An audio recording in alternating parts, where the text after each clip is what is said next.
Hi everyone, welcome back to Infinix. So आज हम बात करने वाले हैं टॉप लॉ एंट्रेंस एग्जाम्स के बारे में, जिसे आप ग्रेजुएशन के बाद दे सकते हैं। तो ग्रेजुएशन आपने किसी भी स्ट्रीम से किया है, किसी भी फील्ड से किया है और कितने भी परसेंटेज है आपकी ग्रेजुएशन में, आप एलिजिबल हो। यहाँ पे मैं आपको परसेंटेज का क्राइटेरिया बता दूंगी, जो भी हम एंट्रेंस एग्जाम्स के बारे में बात करेंगे तो वो आपको पता चल जाएगा, ठीक है। बट स्टिल आपने ग्रेजुएशन कर लिया है किसी भी बैकग्राउंड से, कोई भी सब्जेक्ट को लेके, तो भी आप एलिजिबल हो। यहाँ पे मैं आपको एक चीज़ क्लियर कर दूँ गाइस, जो क्लैट एंट्रेंस एग्ज़ाम है नेशनल लेवल का कॉमन लॉ एडमिशन टेस्ट, इस क्लैट एंट्रेंस एग्ज़ाम के थ्रू आप 5 ईयर का इंटीग्रेटेड LLB कोर्स कर सकते हैं नेशनल लॉ यूनिवर्सिटी से या फिर जो भी एफिलिएटेड प्राइवेट कॉलेजेस है वहाँ से। तो बहुत सारे स्टूडेंट ऐसे हैं जिन्हें ये लगता है कि क्लैट के थ्रू आप 3 ईयर का LLB कोर्स कर सकते हैं, बट नहीं, आप सिर्फ और सिर्फ 5 ईयर का LLB ही कर सकते हैं। लाइक आप BBA LLB, BA LLB, BSc, BCom LLB, ये आपके 5 ईयर के इंटीग्रेटेड कोर्स होते हैं। बट आप 3 ईयर का लॉ कोर्स या LLB कोर्स नहीं कर सकते हैं क्लैट एंट्रेंस एग्जामिनेशन के क्वालिफाई करने के बाद, ठीक है। एंड ये सारी NLUs में एडमिशन आपका नहीं होता है क्लैट के थ्रू। जो दिल्ली का नेशनल लॉ यूनिवर्सिटी है उसमें आपका AILET आईलेट एंट्रेंस एग्ज़ाम होता है, उसके थ्रू ही आप नेशनल लॉ यूनिवर्सिटी जो कि दिल्ली का है वहाँ आप एडमिशन ले सकते हैं। तो नेशनल लॉ यूनिवर्सिटी जो दिल्ली, वो अपना खुद का एंट्रेंस एग्ज़ाम कंडक्ट कराती है, वो क्लैट के स्कोर के बेसिस पे एडमिशन नहीं लेती है। ओके, एक और चीज़ यहाँ पे मैं क्लियर करना चाहती हूँ, नेशनल लॉ यूनिवर्सिटी की जो फीस है वो काफ़ी हाई है। अराउंड 2 लाख पर ईयर आपकी नेशनल लॉ यूनिवर्सिटी की LLB कोर्स की फ़ी है। सो इस बात को भी आपको ध्यान में रख के क्लैट एंट्रेंस एग्जामिनेशन को क्वालिफाई करना है, क्योंकि सारे स्टूडेंट ये जो एप्लीकेशन, ये जो फ़ी है सॉरी, इसके लिए अफोर्डेबल हो ये कोई ज़रूरी नहीं है, ठीक है। तो ये चीज़ भी आपको ध्यान रखना है। एंड आई थिंक आपको क्लैट से रिलेटेड जो डाउट्स थे वो क्लियर हो गए होंगे। स्टिल कोई डाउट है तो कमेंट बॉक्स में ज़रूर लिखिएगा। एंड आज का वीडियो स्टार्ट करते हैं। तो टॉप 10 हम एंट्रेंस एग्जाम्स के बारे में बात करेंगे, और इनमें से एटलीस्ट अगर आप ग्रेजुएशन के बाद LLB करना चाहते हैं तो 2 या 3 एंट्रेंस एग्ज़ाम ज़रूर दीजिए। तो आइए स्टार्ट करते हैं।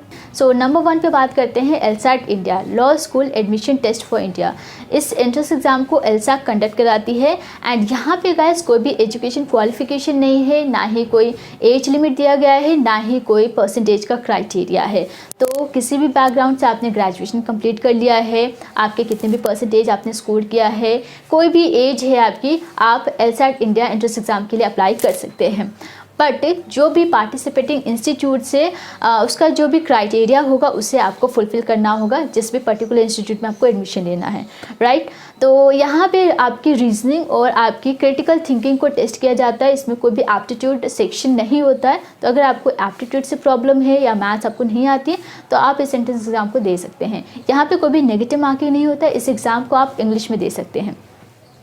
अगर हम इंस्टीट्यूट्स की बात करें, कौन कौन से इंस्टीट्यूट्स, पॉपुलर इंस्टीट्यूट्स की बात करें जो LSAT इंडिया के स्कोर का एक्सेप्ट करते हैं, तो टोटल आपके 52 पार्टिसिपेटिंग इंस्टीट्यूट्स है, जिसमें GSS है, जिंदल ग्लोबल लॉ स्कूल है, VIT लॉ स्कूल है, ICFEI है सिक्किम, हैदराबाद, जयपुर का।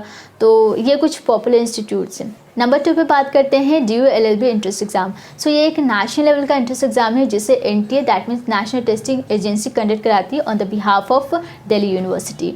सो एग्जामिनेशंस वगैरह NTA कंडक्ट कराती है, बट आपका जो काउंसलिंग प्रोसेस है वो दिल्ली यूनिवर्सिटी खुद कंडक्ट कराती है। यानी कि काउंसलिंग प्रोसेस के लिए आपको रजिस्ट्रेशन दिल्ली यूनिवर्सिटी के वेबसाइट पर रजिस्ट्रेशन करना होता है। एजुकेशन क्वालिफिकेशन के लिए ग्रेजुएशन में आपके मिनिमम 50 परसेंटेज होनी चाहिए, और रिजर्व्ड कैटेगरी कैंडिडेट के लिए 40 या 45 परसेंटेज होता है। यहाँ पे गाइस 3 इंस्टीट्यूट है, यानी कि 3 कॉलेजेस है जिसमें आप एडमिशन ले सकते हैं DU LLB एंट्रेंस एग्जामिनेशन को क्वालिफाई करने के बाद।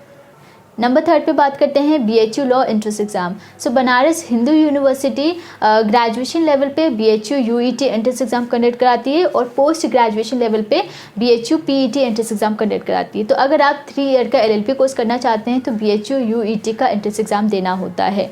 यहाँ पे ग्रेजुएशन में आपके मिनिमम 50 परसेंटेज होने चाहिए, और इसमें आप 3 ईयर का LLB ऑनर्स कर सकते हैं, या फिर आप BA LLB ऑनर्स भी कर सकते हैं।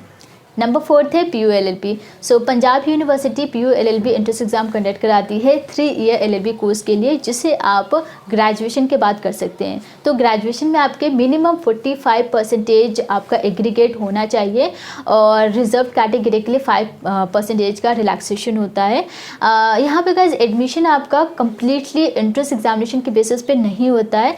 आपका 50% वेटेज होता है एंट्रेंस एग्ज़ाम, और इसके साथ साथ आपका जो अकेडमी सेशन होता है, यानी कि ग्रेजुएशन में आपकी जो परसेंटेज है उसको 50% का वेटेज दिया गया है।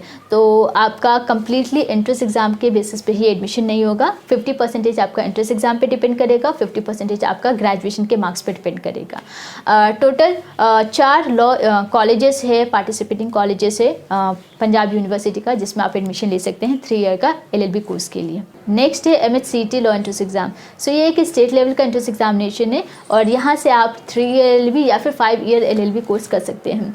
तो 3 ईयर LLB के लिए आपको ग्रेजुएशन करना होता है विद मिनिमम 45% के साथ, और अगर आप रिजर्व कैटेगरी कैंडिडेट हैं तो आपको मिनिमम 40% स्कोर करना होता है।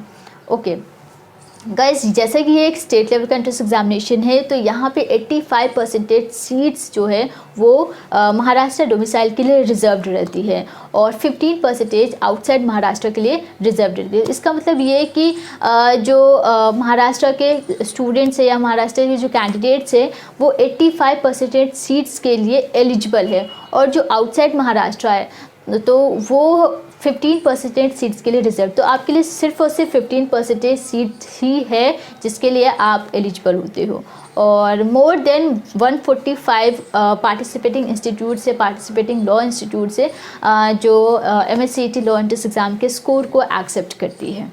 नेक्स्ट बात करते हैं केरला लॉ एंट्रेंस एग्जामिनेशन। सो ये entrance exam CEE that means commissioner for entrance examination के द्वारा कंडक्ट कराया जाता है, और यहाँ से आप 3 ईयर और 5 ईयर LLB कोर्स कर सकते हैं। तो ग्रेजुएशन में मिनिमम 45% होनी चाहिए। एंड इसके अलावा गाइस जो भी पार्टिसिपेटिंग इंस्टीट्यूट्स हैं उसकी बात करें तो टोटल 4 गवर्नमेंट लॉ कॉलेजेस है और कुछ प्राइवेट लॉ कॉलेजेस है जो इस एग्ज़ाम के स्कोर को एक्सेप्ट करती है, जहाँ पे आप 3 ईयर LLB या फिर 5 ईयर LLB कोर्स के लिए अप्लाई कर सकते हैं। तो इसके लिए आपके अच्छे स्कोर होने चाहिए। नेक्स्ट है Andhra Pradesh law common entrance test. So ये एक स्टेट लेवल का एंट्रेंस एग्जामिनेशन है और इस एंट्रेंस एग्जाम को Andhra Pradesh state council of higher education conduct कराती है। यहाँ से आप 3 year and 5 year LLB course कर सकते हैं। 3 ईयर LLB के लिए आपको ग्रेजुएशन में मिनिमम 45% स्कोर करना है। सो अराउंड 57 लॉ कॉलेजेस है आंध्र प्रदेश स्टेट में जो AP law CET entrance exam के स्कोर को एक्सेप्ट करती है। अगला है TS लॉ CET।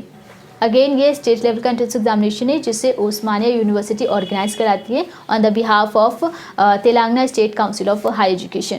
सो यहाँ से भी आप 3 year and 5 year LLB course कर सकते हैं। तो 3 ईयर के लिए आपको ग्रेजुएशन में मिनिमम 45% स्कोर करना है एंड रिजर्व कैंडिडेट के लिए 40% का क्राइटेरिया दिया गया है। नेक्स्ट है BVP CET law. Bharati Vidyapeeth deemed university BVP law entrance exam को कंडक्ट कराती है। तो ये एक यूनिवर्सिटी लेवल का एंट्रेंस एग्जाम है और यहाँ से आप 3 year LLB and BA LLB BB LLB course कर सकते हैं। तो टोटल 4 एफिलिएटेड कॉलेज है जहाँ पे आप एडमिशन ले सकते हैं। नेक्स्ट है सिम्बोसिस एंट्रेंस टेस्ट। तो यहाँ से भी आप 3 ईयर का LLB कोर्स कर सकते हैं ग्रेजुएशन के बाद, जो कि नोएडा एंड पुणे में है। सो ये थे आपके टॉप 10 लॉ एंट्रेंस एग्जामिनेशन जिसे आप ग्रेजुएशन के बाद दे सकते हैं। तो आप किसी भी स्टेट से बिलोंग करते हैं, आप ये सारे एंट्रेंस एग्जामिनेशन के लिए एलिजिबल हैं।